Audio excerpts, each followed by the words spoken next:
Assalamualaikum anak-anak kelas 7. Bagaimana kabar kalian? Semoga sehat selalu ya. Anak-anak, hari ini materi BTIK-nya yaitu tentang perkembangan teknologi informasi dan komunikasi. Sejarah teknologi informasi dan komunikasi. Gimana sih sejarahnya dari teknologi informasi dan komunikasi ini?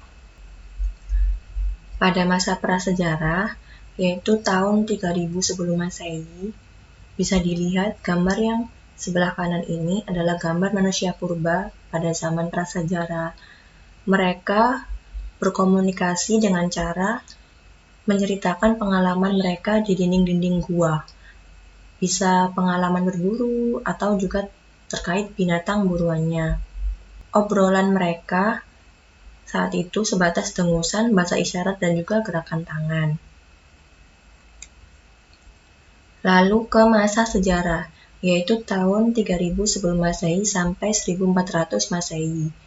Pada masa sejarah ini, proses menggambar di dinding masih berlangsung. Namun, berkembang lagi caranya, yaitu menggunakan simbol, seperti pada gambar di sebelah kanan.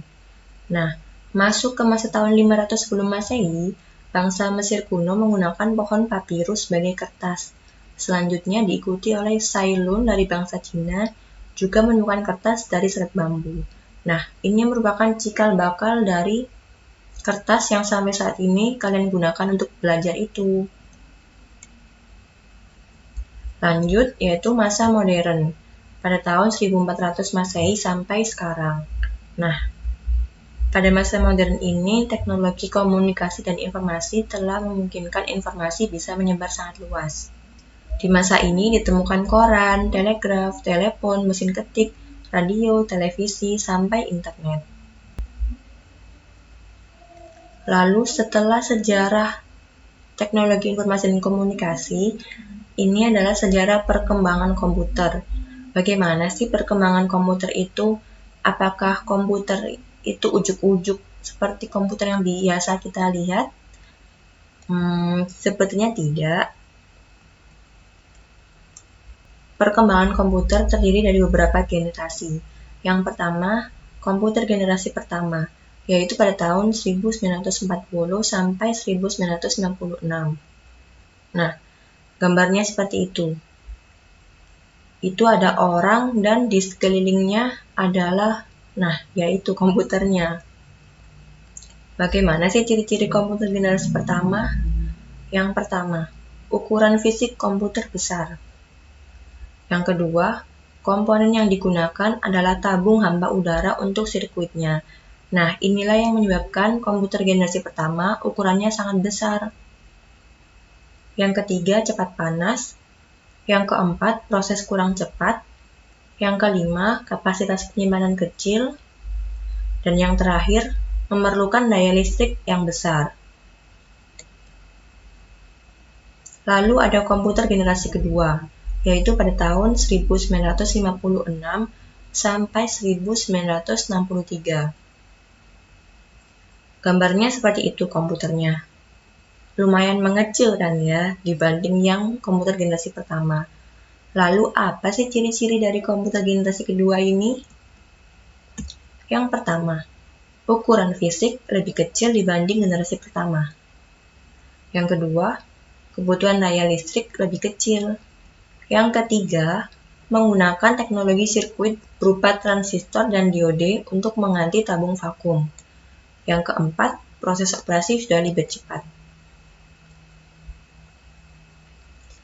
Lalu ada komputer generasi ketiga pada tahun 1964 sampai 1971. Nah, gambarnya seperti ini. Mirip-mirip seperti komputer kasir ya. Tapi apa sih ciri-ciri dari komputer generasi ketiga ini? Komponen yang digunakan adalah IC, Integrated Circuit, yang menyebabkan pemrosesan menjadi lebih cepat, kapasitas memori lebih besar, dan juga penggunaan listrik lebih hemat. Bentuk fisik pun juga lebih kecil, dan tentunya harga semakin murah. Lalu ada komputer generasi keempat, yaitu dari tahun 1971 sampai sekarang. Nah, seperti ini. Kalian pasti pernah lihat kan komputer yang seperti ini? Yang ada mouse, keyboard, monitor, dan juga CPU. Ciri-ciri komputer generasi keempat yaitu menggunakan large scale integration, dikembangkan komputer mikro menggunakan mikroprosesor dan semikonduktor yang berbentuk chip untuk memori komputer. Dan yang terakhir, ada komputer generasi kelima atau bisa juga disebut dengan komputer masa depan. Para ahli saat ini tengah mengembangkan komputer generasi kelima ini. Lalu apa sih ciri-cirinya? Ciri-ciri komputer generasi kelima yaitu komponen yang digunakan adalah very large scale integration.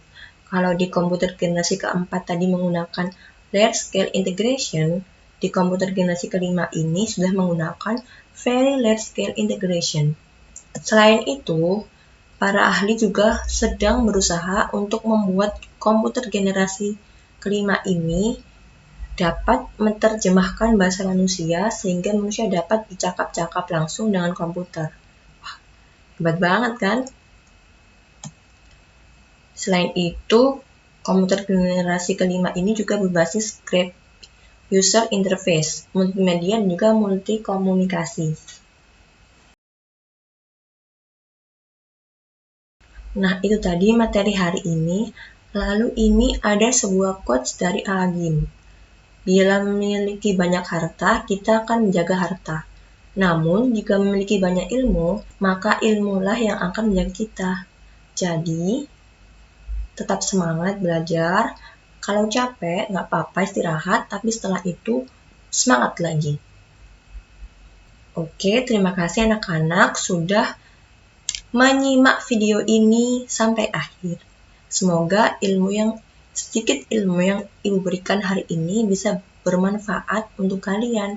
Kalau ada pertanyaan, kalian bisa bertanya ke Ibu. Lalu, tenang saja, untuk hari ini pasti ada tugas. Tugasnya, kalian bisa lihat di description box pada video ini.